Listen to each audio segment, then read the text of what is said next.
오늘 은혜 받으실 말씀은 누가복음 22장 54절부터 62절입니다. 자, 우리 한 절씩 하나님 앞에 교도하시겠습니다. 예수를 잡아 끌고 대제사장의 집으로 들어갈새 베드로가 멀찍이 따라가니라.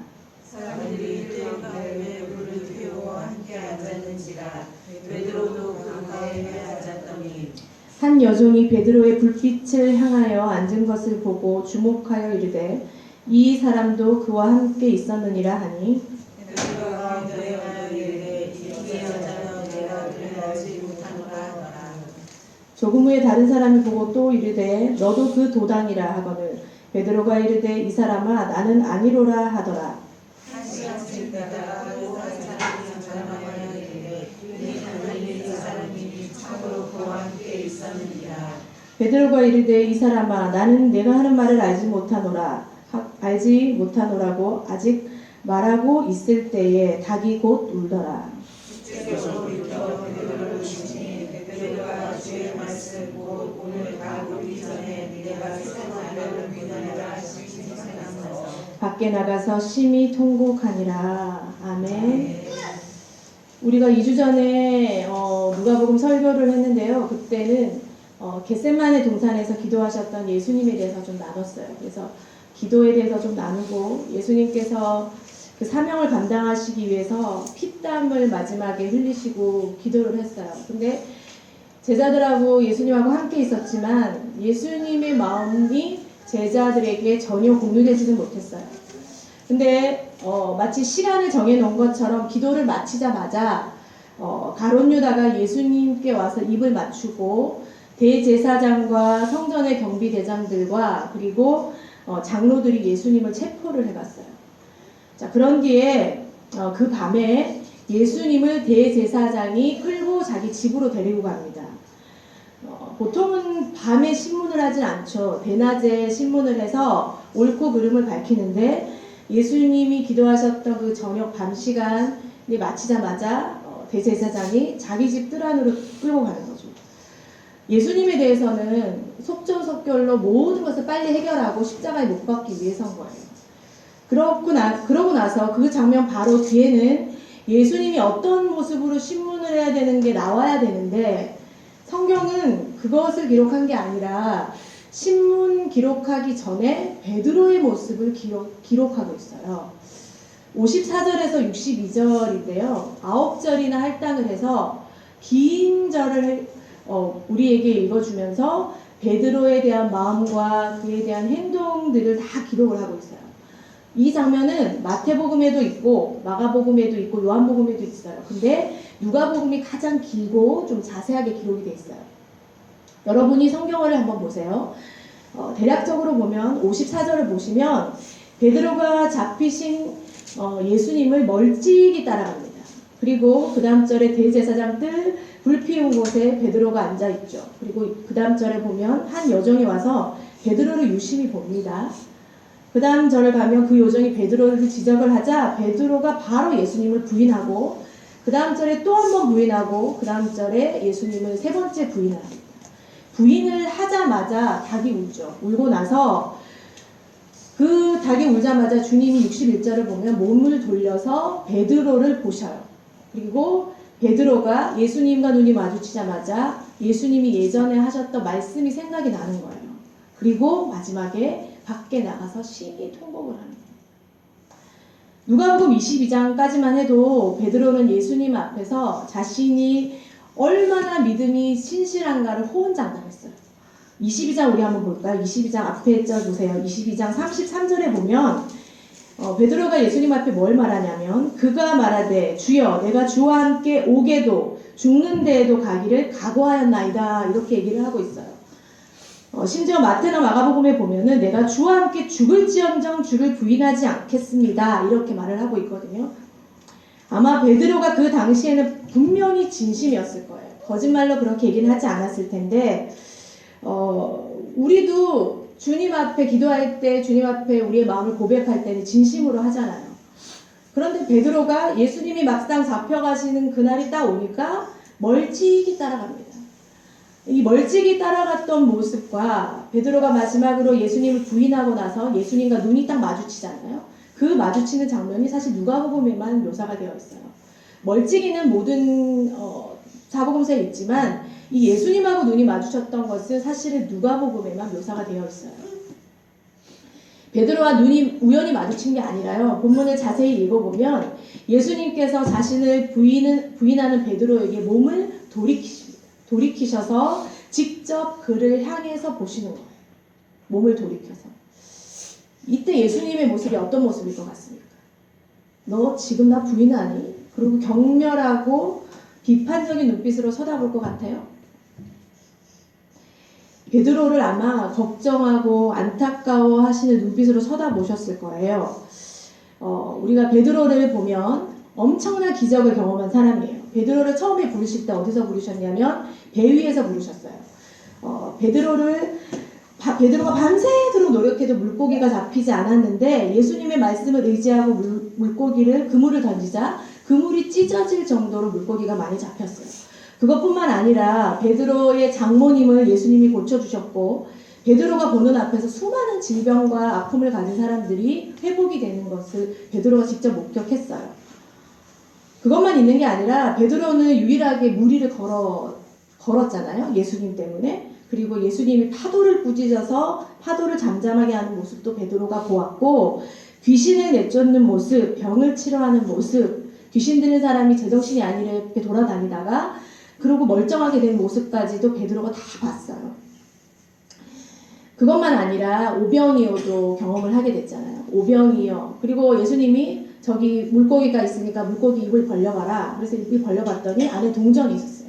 예수님이 분명히 동전이 있을 테니 이 성전세를 내자. 그렇게 할 정도로 베드로는 처음부터 끝까지 기적을 체험하고 예수님이 어떻게 하셨던지를 다 보고 있었던 그런 사람이었어요. 제일 신비로운 영적 경험을 한 것은 뭐였냐면 변화산에 대한 변화산 경험이에요.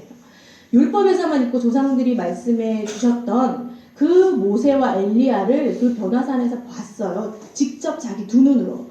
용모도 변화되고 온 몸이 휘어져서 광채가 나는 예수님도 만났고 이 경험은요.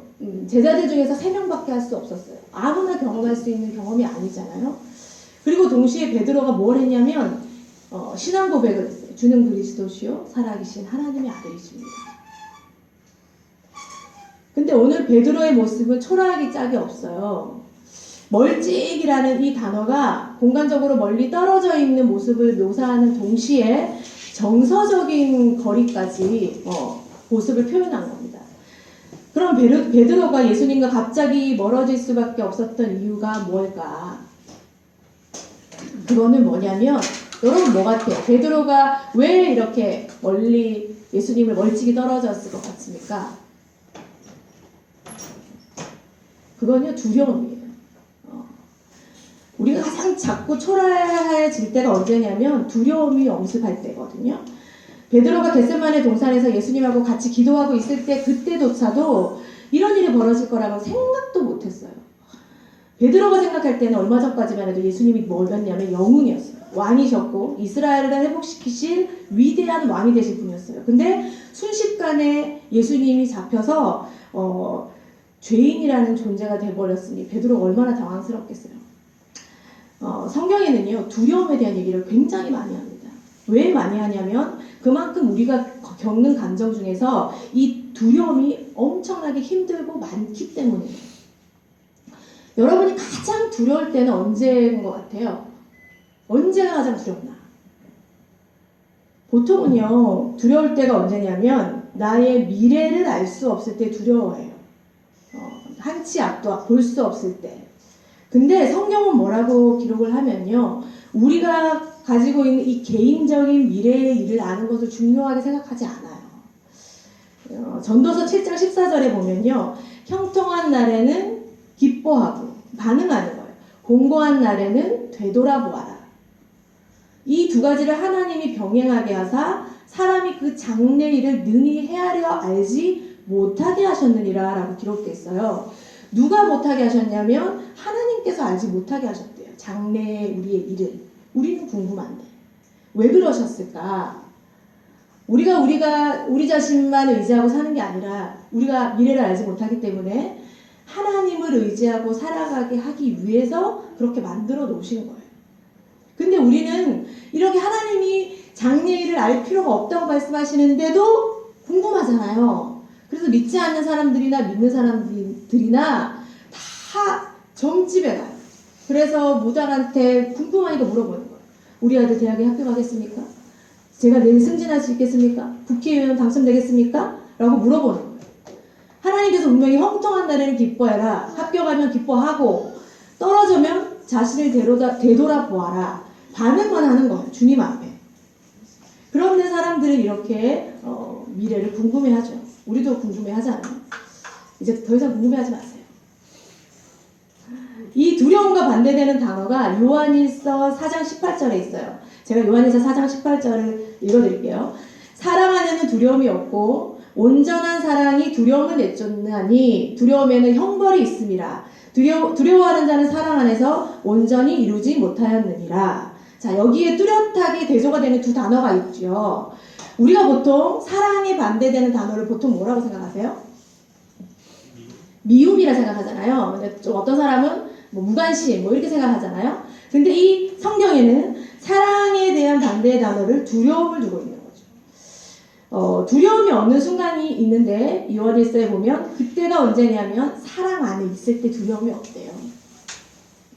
근데 그 사랑이 어떤 사랑인가? 요한일서 4장을 쭉 읽어보면 내가 하나님을 사랑하는 사랑이 아니고요. 하나님이 나를 사랑하시는 그 사랑이에요. 변덕스럽지 않는 그 사랑. 결국 두려움이 언제 오냐면 하나님이 나를 사랑하신다는 사실을 잊어버릴 때 오는 거죠.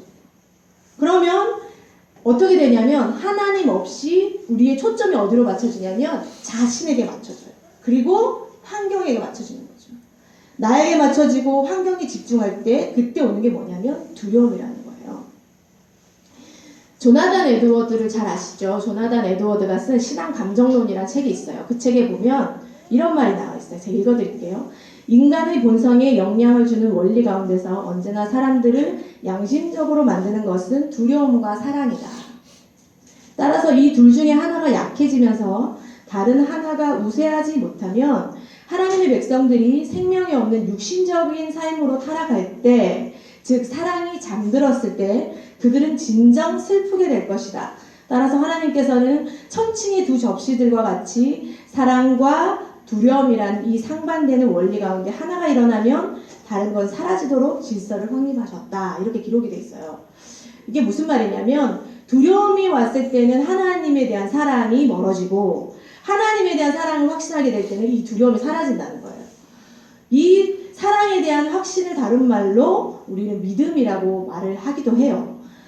그런데 이 두려움에는 대상이 두 가지가 존재하는데 하나는 하나님을 두려워하고 하나는 세상을 두려워합니다. 근데 하나님을 두려워하는 자는요 항상 축복과 유익이 주어졌어요. 왜냐하면 하나님을 경외하는 것은 하나님을 사랑하는 것과 거의 동일하기 때문이에요. 구약에 보면 이 하나님을 경외하지 않고 두려워하지 않는 사람들이 항상 이스라엘 백성들을 쳤거든요.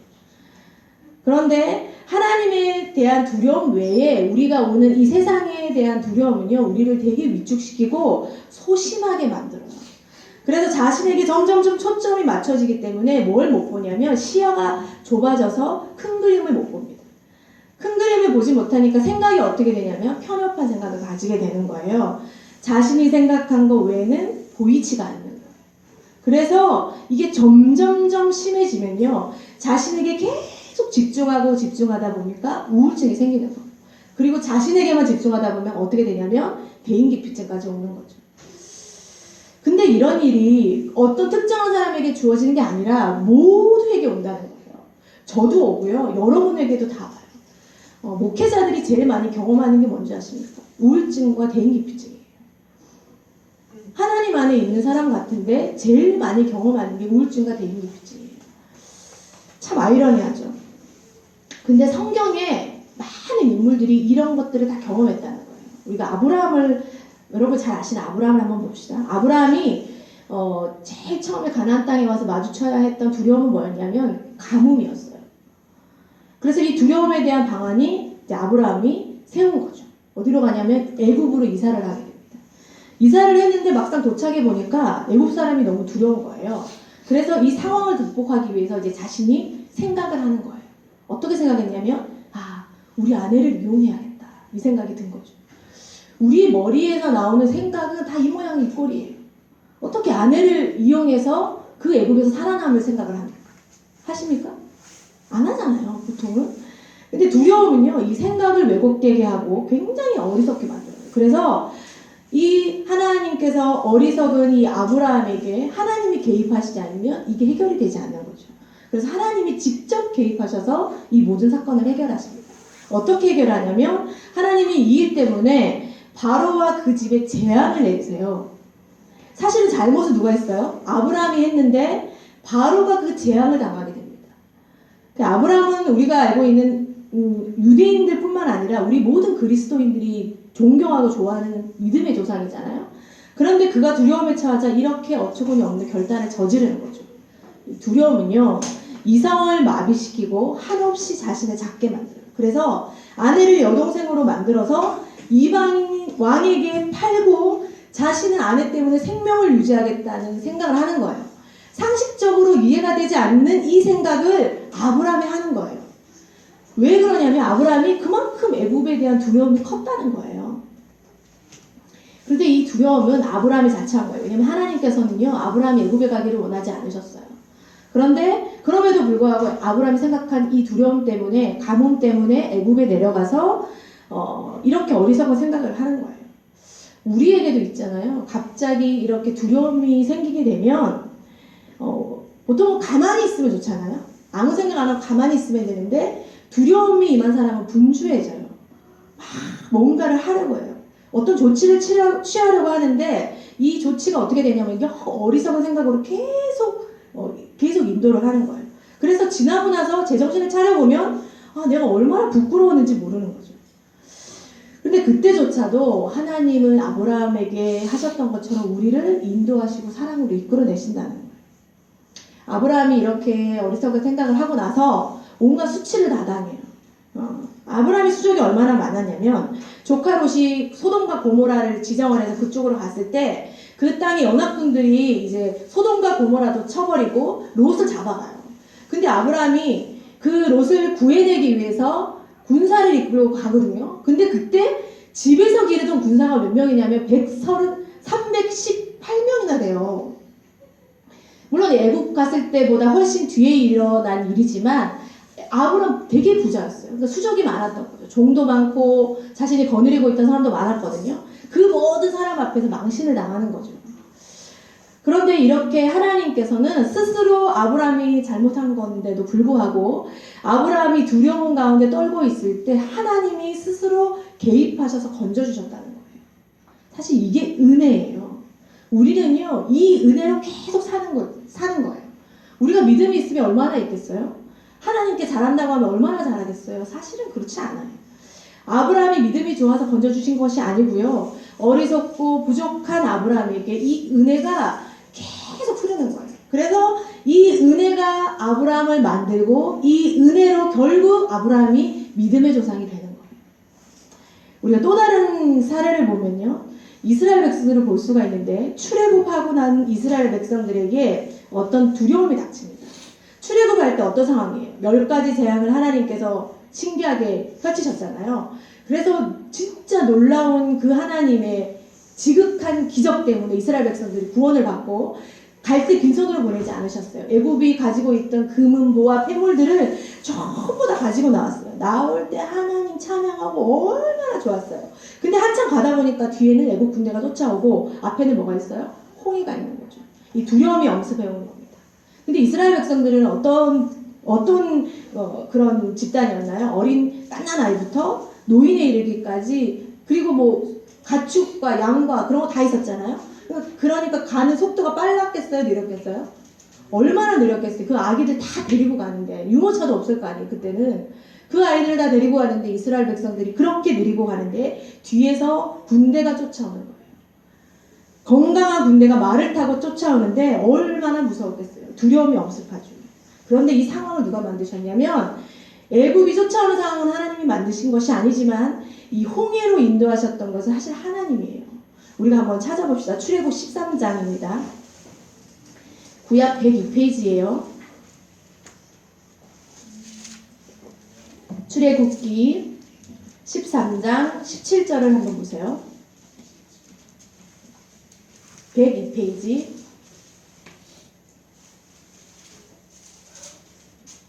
자, 우리 17절, 18절을 한번 읽어봅시다. 시작.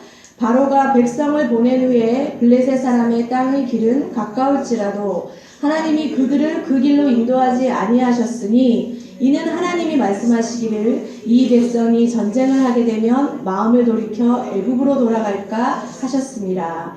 그러므로 하나님이 홍해의 광야 길로 돌려 백성을 인도하시네. 자, 하나님은 이스라엘 백성들이 가장 믿음 생활을 잘할 수 있는 좋은 길로 인도하신 거예요. 블레셋 땅의 길이 없어서가 아니라 그들이 신앙생활을 위해서 그렇게 인도를 하신 거예요. 그런데 이스라엘 백성들이 홍해가 딱 마주치자마자 어떻게 행동하는지 그 다음 장에 가면 있어요. 14장 11절에서 12절 한번 보세요. 14장 11절에서 12절입니다. 우리 또 한번 같이 읽어볼게요. 시작.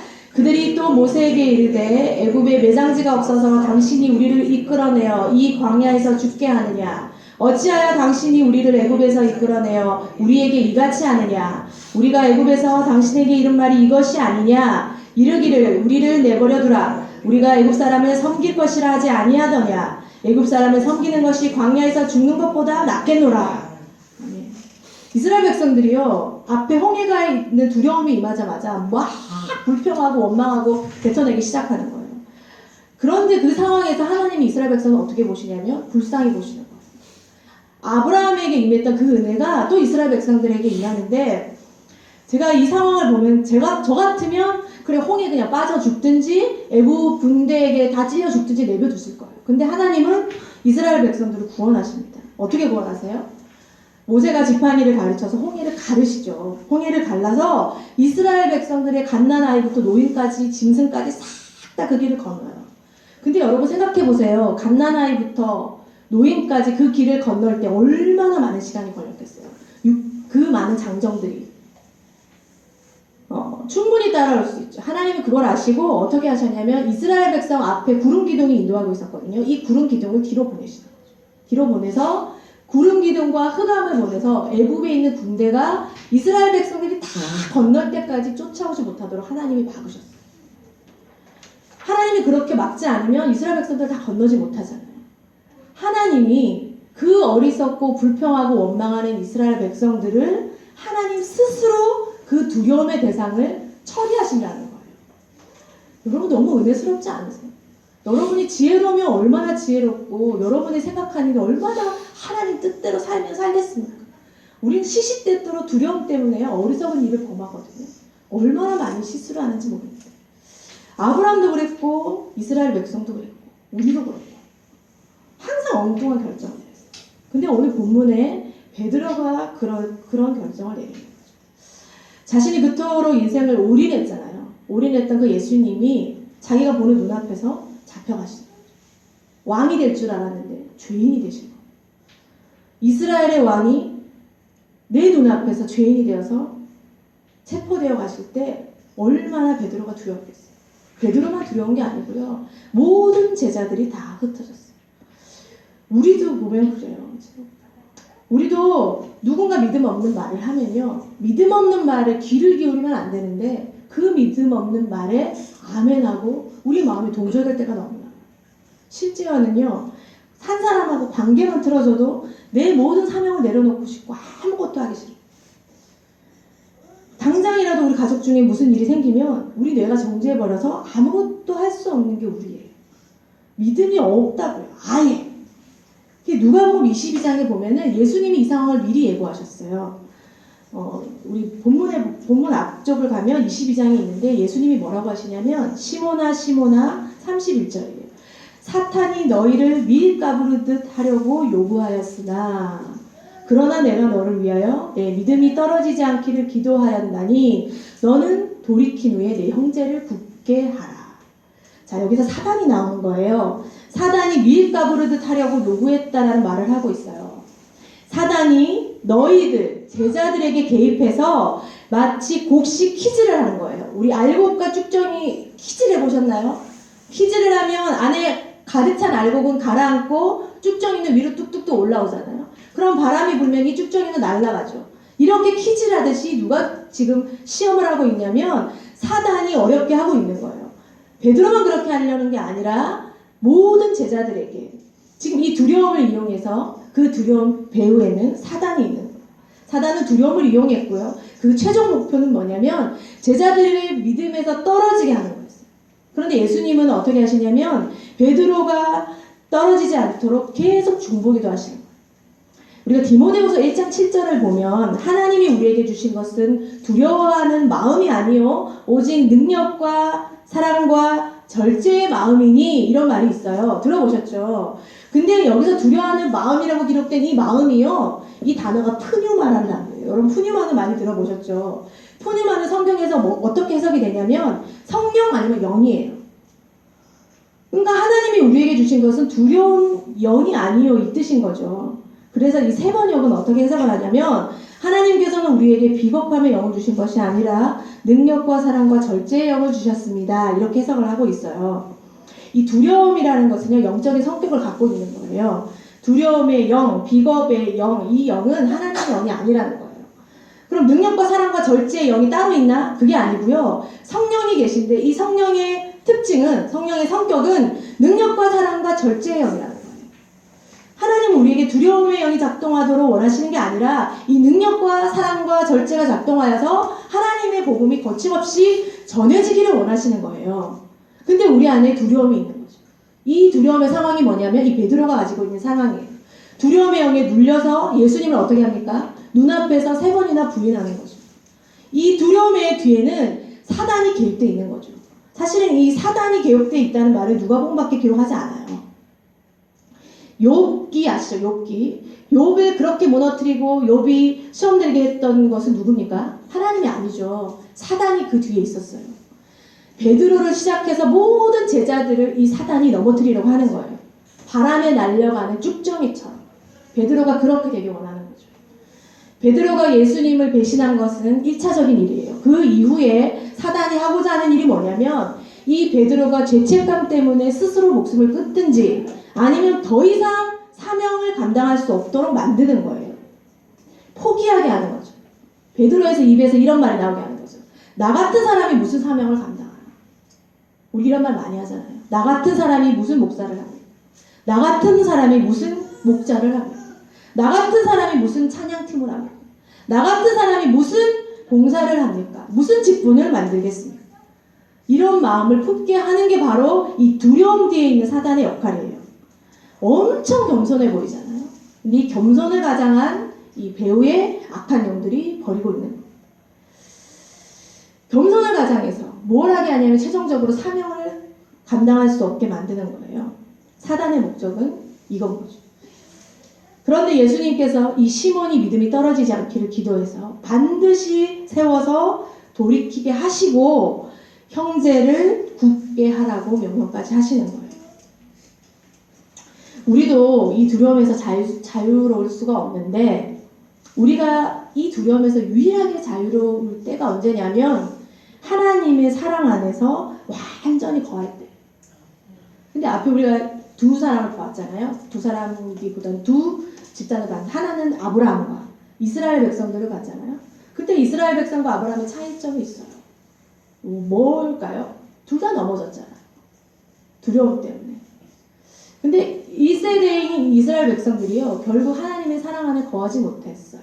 무슨 말이냐면 광야에서 얼마나 많은 기적을 체험합니까? 수많은 기적을 체험하고 하나님이요, 내가 하나님이다, 내가 너를 이끌어내는 신이라고 그렇게 하나님 되심을 보여줬는데 전혀 믿음이 자라지 않아요. 출애굽 직후나 가나안 들어가기 직전이나 똑같아요. 어려움이 생기면 원망하고 불평해요. 40년 전이나 40년 후나 변한 게 하나도 없어요. 상황이 힘들 때마다 그들이 하는 게 뭔지 아세요? 불평과 원망이에요. 계속 불평, 원망. 고난이 오면 또 불평, 원망. 또 자기 자신 중심으로 해석을 하는 거예요. 하나님 되심을 보지 못하는 거예요. 그들이 어떻게 됐어요? 결국 광야에서 다 죽었어요. 근데 아브라함은 달라요. 아브라함은요, 아내를 2번이나 팔아먹었어요. 여러분도 아시다시피. 근데 그 아들 이삭도 자기 아버지하고 똑같이 그 행동을 하잖아요. 근데 아브라함이 이렇게 바보 같고 어리숙한데 점점 믿음이 자라는 거예요. 하나님을 신뢰하고 하나님을 점점점 신뢰하면서 믿음이 자라는데 어느 정도로 자라냐면 하나님이 마지막에 아브라함을 테스트를 하세요. 하나뿐인 아들 이삭을 번제로 하나님 앞에 드려라는 거예요. 여러분 번제 우리 배웠잖아요. 번제 할 때 처음에 어떻게 합니까? 각 뜨기 전에 뭐 합니까? 죽이고 가죽을 벗겨요. 가죽을 다 벗긴다고요. 벗기고 사람이 아니고 그 짐승을 토막을 내요. 토막을 내서 내장을 다 끄집어내고 기름과 다 분리를 해요. 그리고 모든 걸 가죽 빼고 다 태우는 거예요. 번제가 이런 거야. 자기 자식을 직접 죽여서 가죽을 벗겨서 내장을 꺼내서 어떻게 태워요? 근데 창세기 22장부터 보면은 3절부터 보면 어떻게 하냐면요. 읽어드릴게요. 아브라함이 아침에 일찍 일어나 나귀의 안장을 지우고 두 종과 그 아들 이삭을 데리고 번제했을 나무를 쪼개어가지고 떠나 하나님이 자기에게 일러준 곳으로 가더니 제3일에 아브라함이 눈을 들어 그곳을 멀리 바라본지라.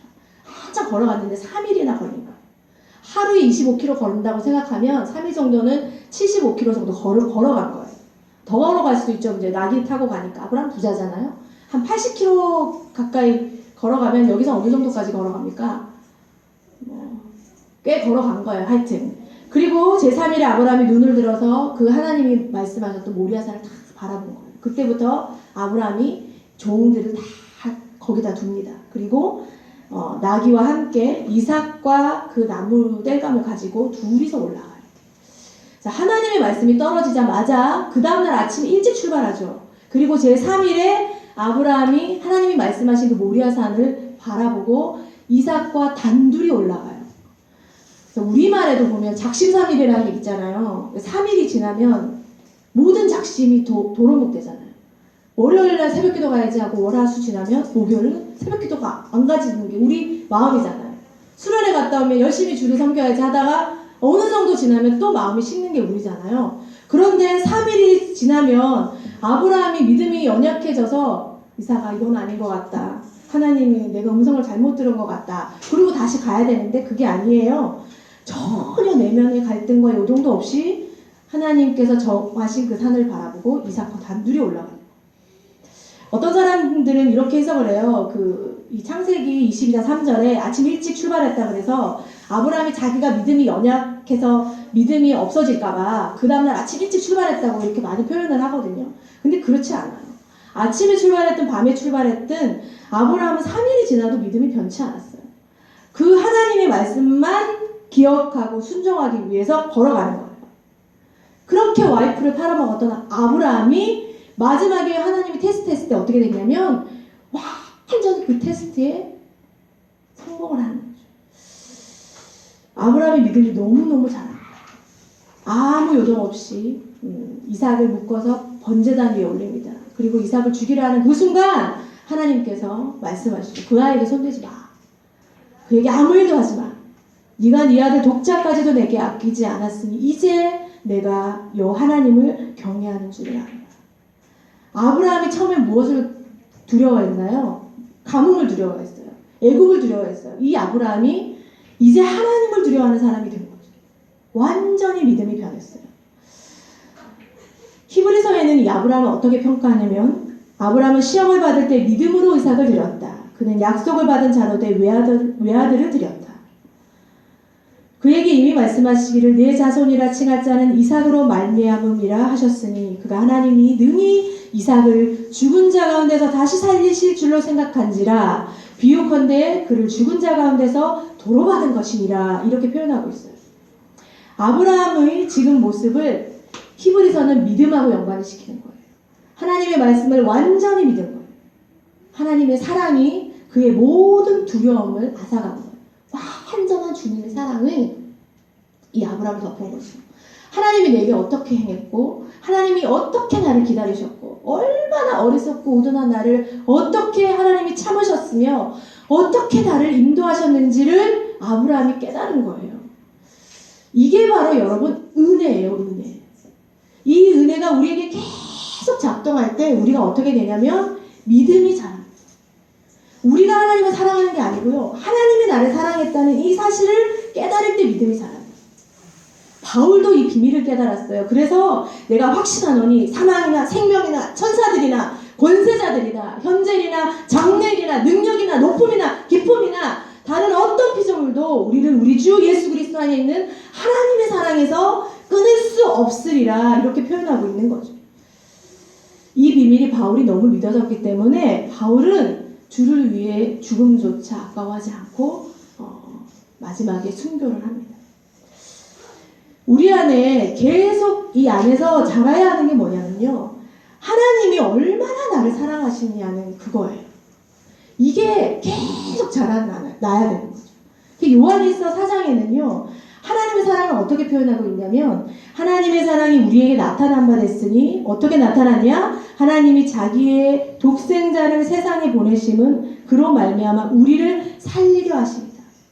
사랑이 여기 우리가 하나님을 사랑한 것이 아니야. 우리를 사랑하사 우리 죄를 속하기 위해서 화목제물로 그 아들을 보내셨다. 그렇게 표현하고 있어요. 우리가 하나님을 사랑한 게 아니라 하나님이 그 아들을 십자가에 못 박히게 하실 정도로 우리를 사랑했다는 그 사랑을 깨닫는 거예요. 베드로가 이 사랑을 나중에 깨닫습니다. 그래서 부활하신 후에 예수님이 찾아가신 후에 베드로가 사명을 감당하죠. 예수님께서 부활하신 후에 베드로를 찾아갑니다. 우리 이거 한번 찾아보셔야 돼요. 요한복음 21장입니다. 신약 185페이지거든요. 요한복음 21장. 요한복음 제일 마지막에 있는데 엄청난 클라이막스. 3절부터 보시겠습니다. 3절부터 제가 읽어볼게요. 시몬 베드로가 나는 물고기 잡으러 가노라 하니 그들이 우리도 함께 가겠다 하고 그들은 이제 베드로하고 함께 있는 제자들이에요. 나가서 배에 올랐으나 그날 밤에 아무것도 잡지 못하였더니 날이 새어갈 때에 예수께서 바닷가에 서셨으나 제자들이 예수인지를 알지 못하였는지라. 예수께서 이르시되 얘들아 너희에게 고기가 있느냐? 대답하되 없나이다. 이르시되 그물을 배 오른편에 던지라. 그리하면 잡으리라 하시니 이에 던졌더니 물고기가 많아 그물을 들 수 없더라. 자, 이 상황이 언제 상황하고 비슷한가요? 예수님이 베드로를 처음 콜링하셨을 때 그때랑 똑같아요. 예수님이 이 상황을 그대로 지금 하나도 틀리지 않게 그대로 지금 하고 계신 거예요. 이 행동을 하시면서 예수님이 베드로에게 뭘 말씀하시는 거예요? 우리가 언어적인 말이 있잖아요. 근데 비언어적인 게 더 큰 거예요. 예수님이 베드로에게 뭐라고 하시냐면 첫사랑을 회복하기를 원하시는 거죠. 처음 네가 나를 만났을 때 기억하니? 이거죠. 7절에 보면은 베드로가 어떻게 하냐면 주님이라는 말을 듣자마자 조금 더 망설임 없이 바다로 뛰어들어갑니다. 처음에 베드로가 예수님을 만났을 때는요. 베드로가 질문을 했어요. 예수님께. 근데 지금 다시 이 상황이 벌어지자 베드로가 이제 아는 거죠. 아, 주님이시구나. 그리고 망설임 없이 바다로 뛰어가요. 제가 이 장면을 보는데 눈물이 막 나오는 거예요. 하나님 나를 그렇게 부셨구나. 사랑으로 다시 찾아오신 예수님. 그럼 이걸 보면 누구 생각이 나냐면 탕자가 생각이 나지 않습니까? 길을 잃고 헤매는 그 탕자에게 하나님이 찾아오시죠. 그리고 나서 9절에 보면요. 예수님께서 제자들에게 아침을 먹이시기 위해 숯불을 켜셔요. 근데 이 베드로는 전과가 있잖아요. 예수님을 부인을 했던 3번이나. 이 숯불을 보자마자 뭐가 생각이 나겠어요? 자기가 이 숯불 앞에서 대제사장 집 앞에서 불을 쬐고 있다가 어린 여종이 와서 너 예수님하고 친하지? 얘기했더니 그 숯불 앞에서 예수님을 부인했어요. 이 숯불을 볼 때 자신의 과거가 생각나지 않겠어요? 아무 말을 하지 않는 거예요. 제자들도 아무 말 하지 않고 예수님도 하지 않고. 근데 그 상황에 찾아오신 예수님. 얼마나 자신을 사랑했으면 십자가를 지시고 부활하시자마자 자신들에게 찾아오셨던 그 예수님. 예수님이 십자가에 돌아가시기 직전에 제자들을 앉혀놓고 뭘 하셨냐면요. 떡을 주면서 이건 내 살이야. 포도주를 주시면서 이건 내 피야. 너희가 먹고 마셔야 너희가 나와 연합하는 거야. 그렇게 말씀하셨거든요. 근데 이 상황을 똑같이 제자들에게 생선을 주시고 떡을 주시는 거예요. 그리고 예수님이 천천히 입을 여십니다. 베드로에게 말씀하세요. 요한의 아들 시몬아, 네가 이 사람들보다 나를 더 사랑하느냐? 근데 한 번만 물어보신 게 아니고요. 3번 물어보세요. 3번이나 부인했던 그 베드로에게 첫사랑을 회복시켜 줄 뿐만 아니라 내가 너를 사랑한다는 걸 계속 알려주시는 거죠. 네가 이 사람들보다 나를 더 사랑하느냐? 네가 이 사람들보다 나를 더 사랑하느냐? 네가 이 사람들보다 나를 더 사랑하느냐? 확인하시는 거예요. 여러분, 우리가 주님을 사랑한다고 해서 얼마나 사랑하겠습니까? 베드로가 말을 못하죠. 기껏 하는 말이 주님이 아십니다. 그거예요. 예수님이 우리가 얼마나 사랑하는 것을 수치를 따지고 싶어서 베드로에게 묻고자 하는 게 아니에요. 뭐를 묻고자 하시는 걸까요? 내가 너를 그만큼 사랑해 라는 걸 얘기하시는 거예요. 내가 얼마나 너를 사랑하는지 알겠니? 십자가 사랑이잖아요. 십자가에 못 박혀 돌아가시는 걸 베드로가 다 봤거든요. 그 사랑을 이제 베드로가 안 거. 이 사복음서에 보면 제자들이 예수님이 한 말을 이해를 못해요. 근데 예수님이 부활하시고 나서 예수님이 하셨던 모든 말씀들을 생각을 해요. 아, 그게 그거였구나. 아, 그게 그거였구나. 예수님의 십자가가 사랑이었구나. 사랑이었구나. 그리고 나서 예수님이 내 어린 양을 먹이라, 내 양을 치라, 내 양을 먹이라 이렇게 말씀하십니다. 하나님의 사랑을 깨닫는 사람은요, 그분의 양을 치게 돼 있어요.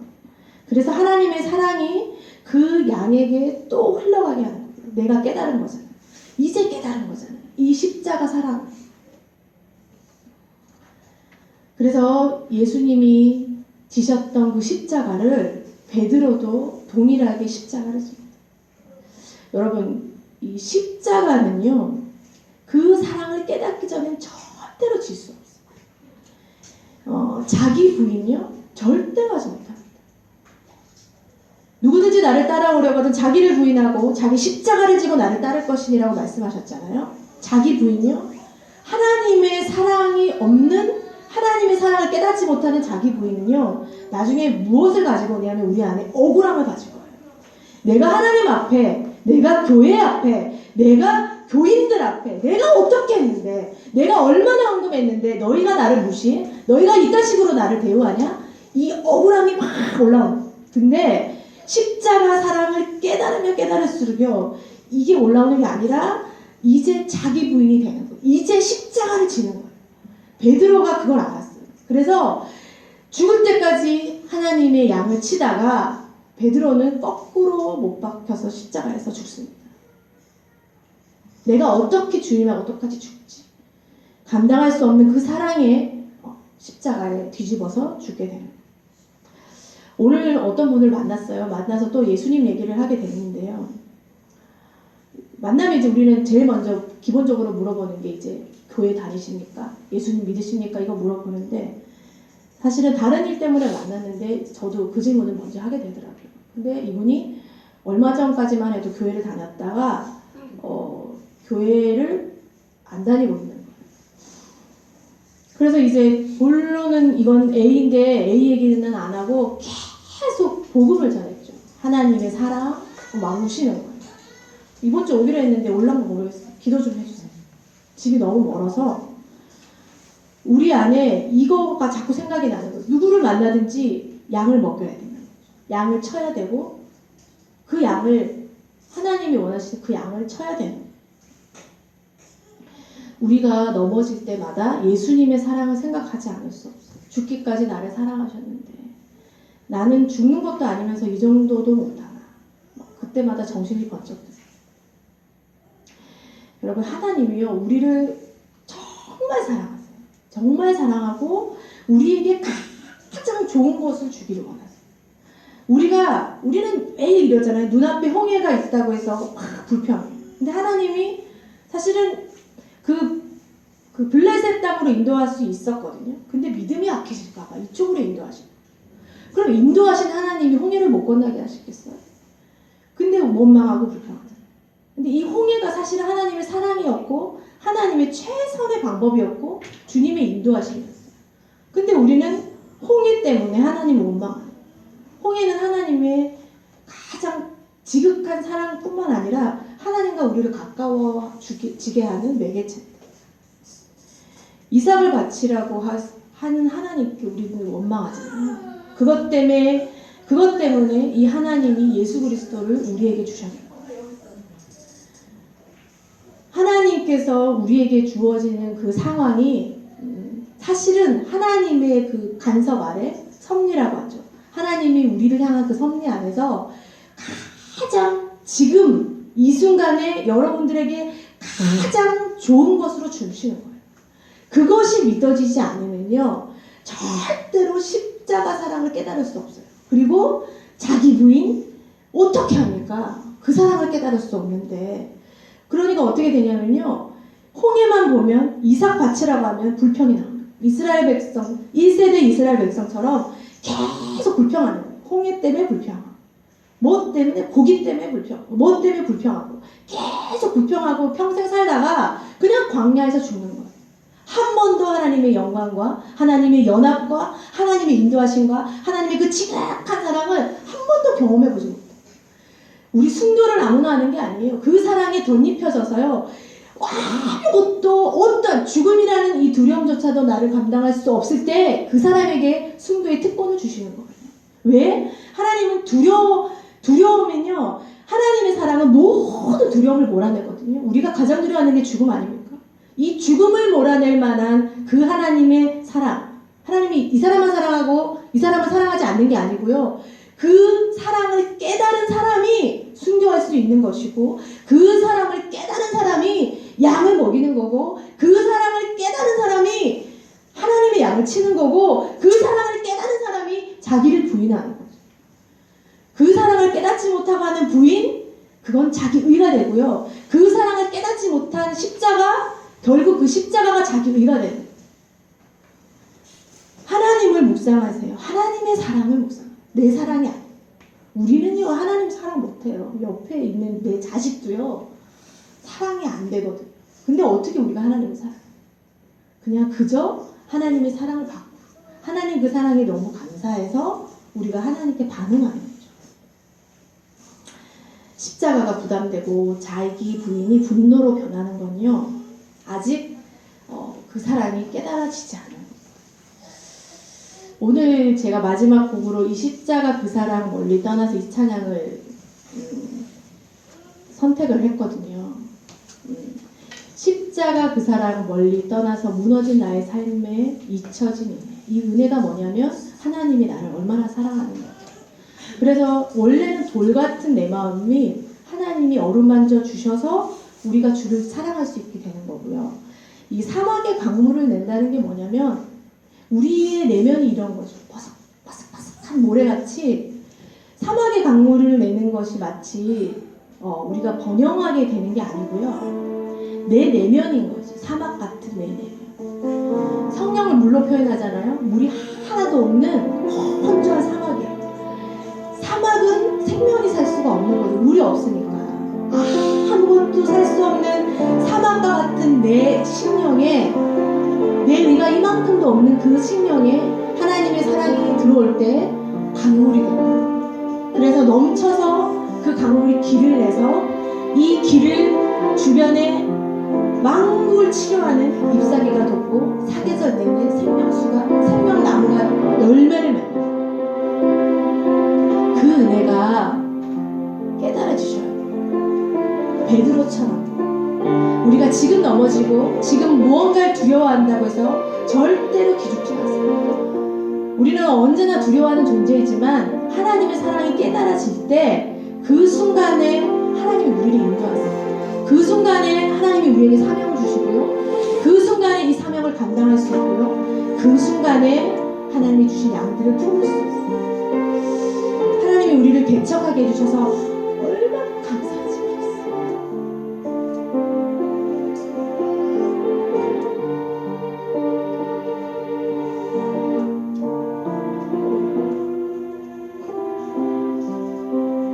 오늘 정혜동 집사님이 간증을 하시는데 얼마나 눈물을 참았는지 몰라요.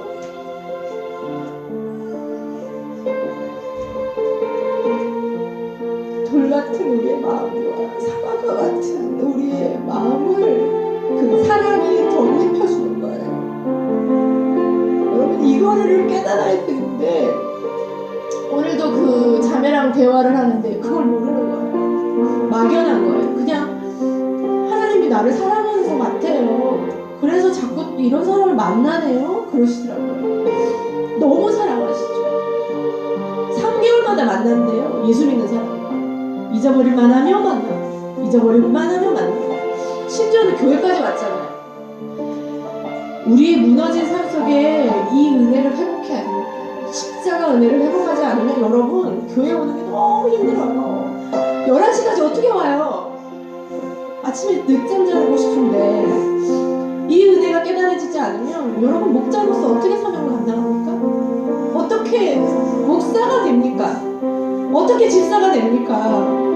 어떻게 주의를 감당합니까?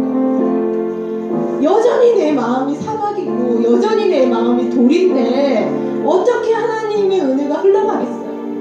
내 마음에 있는 것도 생명이 살 수 없는데 어떻게 강물을 내겠습니까? 제발 우리 하나님 외롭게 하지 마시고 하나님의 그 은혜를 생각하고 우리는 수시로 베드로처럼 예수님 앞에서 예수님을 마음에 품고 있으면서도 예수님을 부인하고 3번만 부인하는 게 아니고요. 계속 부인해요. 주님 필요 없어요. 내 마음대로 살 거예요. 내 뜻대로 살 거예요. 근데 하나님은 계속 우리를 부르시죠. 우리 십자가 그 사랑 우리 한번 같이 한번 불러보겠습니다.